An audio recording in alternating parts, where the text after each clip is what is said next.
Bill Marthaler. Welcome to our Google Plus Hangout. Today we're going to talk about women's health in cosmetics and cosmetic formulation. 4 years ago, two friends and I started a company called Garden Art Innovations, and the whole purpose of that company was to promote women's health. And the first brand under that company is called GlamNatural. We decided GlamNatural would be a very healthy cosmetic line for women. And how we did it is we took out everything that was not necessary and everything that was potentially harmful. So we took out the water, we took out the preservatives, we took out the emulsifiers. And what we started with was shea butter. Shea butter looks like this. This is one of our ingredients. Shea butter, grapeseed oil, sunflower oil, jojoba oil, and a berry wax from Japan are our 6 ingredients that we use. To that, we add color and we make the line. When we put it together and we put it in a bottle, it looks like this when it comes to you. It's in a box, opens up, has a nice bag inside. And the reason this bag is there is twofold. We believe in being very green, so we don't have to use packing peanuts to surround our glass bottle. And also you can use this to put jewelry and such like that in. Now you'll notice the bottle is glass. This is from Milan, Italy. We're the first ones in the United States to use this technology. It actually was so novel that we won a bronze medal at the Paris Cosmetic Show 2 years ago with the system. Comes like this, and of course pumps out. Now when a person is done using this, the really green thing about it is you unscrew it. And if I can get this open, it has a bag inside. So it's a dual protective system. And this is a little hard getting out, but see, has a bag inside. So it doubly protects the product, plus this bag aids in very much emptying. So we get like 4% residual, where most cosmetics have 8% residual. You can pull this out, get the little last bit out of it. Okay, now let's talk about the ingredients for a minute. The shea butter comes from Ghana, and the women in Ghana have the commune and such, and they gather the such. So it's kind of a very natural and an international helpful thing to do. We know shea butter is very good as an emollient for the skin. The jojoba comes from South America. Jojoba actually isn't an oil, it's a wax ester for you chemists out there. And it helps mitigate the oil production in the skin. Grapeseed oil, we know that's good for the skin. Sunflower oil, very good emollient. The berry wax is used for stabilizing the system. It comes from Japan, by the way. And the dimethicone is a long silicone. It comes from silicon rock. This one is a food grade, United States pharmacopoeia grade system. So we put this together and we make our formula. Now, my background is a formulating chemist. For 30 years, I've been making soaps, conditioners, lipsticks, mascaras, you name it, those types of things. And I work for companies and we take our ingredients or we take our mixture of products to them, to other companies that are making cosmetics, and said, if you take this and put your bitsies in there, you can make a foundation, you can make this. And for 30 years I heard, Bill, make it cheaper. Bill, make it so it's a little softer on the skin. Bill, make it so it goes through the factory easier. And I heard, Bill, make it cheaper again. But in 30 years I never heard anybody say, Bill, make it more safe for women. That's pretty sad. So that's what this is about. Now, what's missing from this system? Water.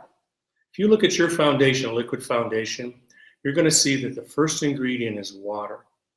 That's the most ingredient in there. And the second ingredient is probably something called cyclopentasiloxide. Now, when you take the water out, you don't have to preserve it because the bacteria live in the water. So you'll notice that this does not have a preservative like paraben or something terrible like that. That's because the bacteria tend to the water, then they eat other things. We took the water out. The cyclopeniciloxane, the second ingredient there, is the new environmentally safe dry cleaning fluid. Look it up. Go online to ewg.org. They tried to ban it in Canada because they found cyclopeniciloxane in fish fat in Europe. We know it's a fat accumulator chemical. We know it's a tumor-forming chemical, and it doesn't need to be going on your face in a foundation. Also, there's no emulsifiers here. And again, as we said, there's no preservatives. So all those things that don't need to be there are gone. And the things that are good for your skin are there. The shea butter, the sunflower oil and stuff. So this is so unique and novel, it's actually patent pending. We wanted to define ourselves, and people would say, are you the jumping rabbit? Are you this? Are you that? Well, we defined our own symbol called body safe. This is like our good housekeeping symbol, but it's the body safe symbol. And when you're body safe, it means you're hypoallergenic, you're vegan, you're gluten-free, cruelty-free, talc-free, formaldehyde-free, mineral oil-free, petroleum-free, harmful emulsifier-free, phthalate-free, sodium lauryl sulfate-free, synthetic dye-free, synthetic fragrance-free, and EU cosmetic directive compliant. And that's a very important one. So we defined ourselves, and everything we make, sell, comes to that level. And we don't think many other people can come to that level, particularly the EU cosmetic compliant. We know in Europe, their standards are much higher than in the United States right now for cosmetics. They've actually banned over 1,500 chemicals from being used. We've banned about 7. The FDA, hovers over our system. Even the word natural is not defined. People can call anything legally natural, but not ethically, and we do not do that. We'll tell you, we're highly natural, but we're not 100% completely natural because of the dimethicone food grade 1. So here's the issue. Women put about 350 to 520 chemicals on their body a day. Think about it. Shampoo, conditioner, foundation, all that sort of thing. We know from the literature about 60% of that does go through the skin. We know there are endocrine disruptors, things that just aren't so good for you going across. There was a study where they took 20 16-year-old girls, tested their blood and urine for 4 marker chemicals, 2 parabens, a phthalate, and an antimicrobial. And out of those 20 16-year-old girls, 16 of them had all 4 in their body, and all 20 of them had at least 2. So here's our system. From this 6 ingredients plus color, we make foundation. Looks like this. Very concentrated. Use a third or less of this than normal because it is so concentrated. We have 5 foundations, light to dark, 5 blushes, 7 lipsticks, the concealers that match the foundation. And this is our correction collection. Mint, if you have a little redness, rosacea, you put mint on there, it goes away. The salmon takes away like dark under circle eyes. And the lavender takes away sallow. And we say it's all body safe. And when we say it's body safe, we mean it's body safe. These are things you cook with. Do not do that with your other cosmetics from other companies. Please don't do that. Oh, you can only do that with these body safe ingredients. Okay. We had some questions. People were calling in questions. And one was about what ingredients do I have to look out for? And of course, cyclopeniciloxane we do not like. Parabens, that's a preservative. Those are known endocrine disruptors. A lot of the stick deodorants are mostly cyclopeniciloxane, and they have paraben as a preservative. You can turn the thing around and read these ingredients. This summer, we're actually going to have a let's read the label hangout or so, because we want people to be able to read this label and know what's in there. So think of an underarm deodorant, cyclopeniciloxane, a no tumor forming agent. Parabens goes here, and we know that 87% of breast tumors have parabens in them. Okay, the science is parabens are found in blueberries. at 0.00001%, not at 0.4% like in cosmetics. Some scientists will say, well, you get it, you eat it in your stuff, we don't know where it's coming from. We say, if it's not good for you, why use it at all? Why put it on your body at all? So parabens are one thing. The other things are like formaldehyde donors that we don't agree with, and they hide this. Names like diamdiamhydantoin, imidazoline, urea, quaternium 15. These are all formaldehyde donors. That'll be on the back of a label in inky names. So that's some of the things we don't agree with. We had another question about sunscreens, and we believe this is going to be the contentious issue coming into the cosmetic industry. It's two types of sunscreens: the physical block, titanium dioxide and zinc oxide, and then there are chemical blockers. And how the chemical blockers work is when the sun's rays come in, strikes the molecule, excites the electrons, puts them up into a higher orbit. And one of the theories is that higher orbit electron shoots down into your skin and does what? So you've got to watch the chemical side. Controversy on the titanium dioxide and the zinc oxide ones are to block the 290 nanometer to 230 nanometer wavelength light coming in. They have to be nano in size. They have to be under 100 nanometers. We know nanomaterials kill cells.